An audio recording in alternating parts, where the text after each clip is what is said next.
Hey, it's Coach Nick Timonello, and I'm here to tell you about the single best, from a muscle activation standpoint, abdominal exercise that we use here at Performance University. Now, that's not just a claim that I made up to sound very flashy and get your attention.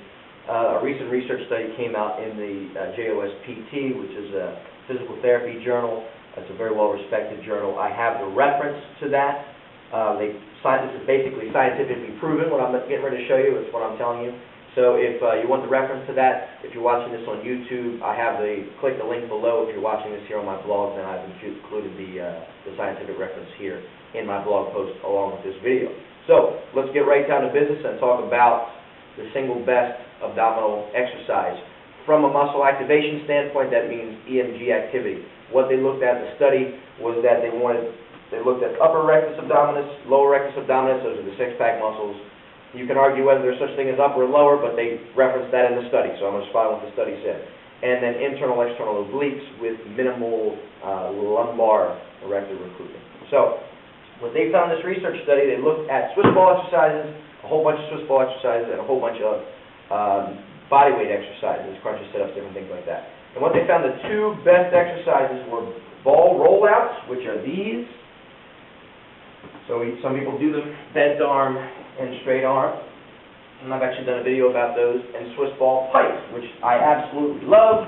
If you're not sure what a pike is, Swiss ball pike, you would sit up like so, initiate at your abdominals, and basically lift your rear end, try to get it above your hips, and then return home, again, all the way up, all the way back down. So what they found was, in this research study, that those two exercises they considered the top exercises. So if you had only two exercises to do, again, there's benefits to all different exercises, but if you only had two abdominal exercises to do, let's say you were short on time, you wanted the most bang for your buck, those are the ones they would hit you with. Now, here at Performance University, I've combined these two exercises together to make the one ultimate ab builder. I like that name. It sounds flashy, kind of hot, hip, and sexy. We like hot, hip, and sexy here at Performance U. So, check it out. So if you got one exercise to do, short on time, this is the ultimate ab exercise based on that research. Set up in your pike position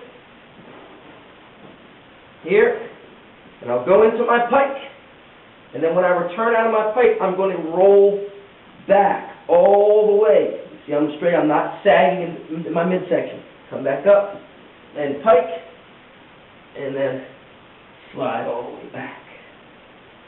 Pike, and slide all the way back, keeping my back straight. Now, I really have my very good friend, and I think he was a 2010, I'll make sure I got the date correctly, IDEA Personal Trainer of the Year, Jonathan Ross. He wrote an amazing book called Abs Revealed. He was the first person I learned this exercise from. I think he calls it the Swiss ball pike to push back. We call it a roll back, pike to roll back, pike to roll out, reverse roll out. Whatever you call it, it's a phenomenal exercise. I owe Jonathan a lot for showing us that. We've been using it a ton here. It's a killer abdominal exercise. Give it a shot, pike, and then roll back. Oh, before I let you go, I've seen this done, a similar movement done on the TRX before. You have your ankles in the ankle straps. I don't mind it done on the TRX. However, I found there's a lot more options with the Swiss ball, and there's more versatility with the Swiss ball, and here's what I mean. First, if I'm using the ball, the further the ball is away from my face, so way down here, the longer the lever arm, the more difficult the exercise becomes. That's really tough. But if I bring the ball up to about my knees, see now my feet are hanging off the ball, and I go ahead and do my pike, and I do my roll back, that is not as difficult because it's a shorter lever arm. That's not something you can adjust in that half a second like I did with the Swiss ball when you're using the TRX. So what I find is once people start fatiguing on the TRX, and they'll fatigue fast because this is a tough movement, form goes bad fast, goes downhill fast. So you're going to be a lot less limited. If you want to overload and do a few extra reps, all you do here, walk the ball in a little bit more, shorten the lever arm, and you can still bang out some good, high-quality reps in good form and keep your workout going. So when it comes to the pike rollout, definitely prefer the Swiss ball, and you can also play with different ball sizes to change the angle of resistance.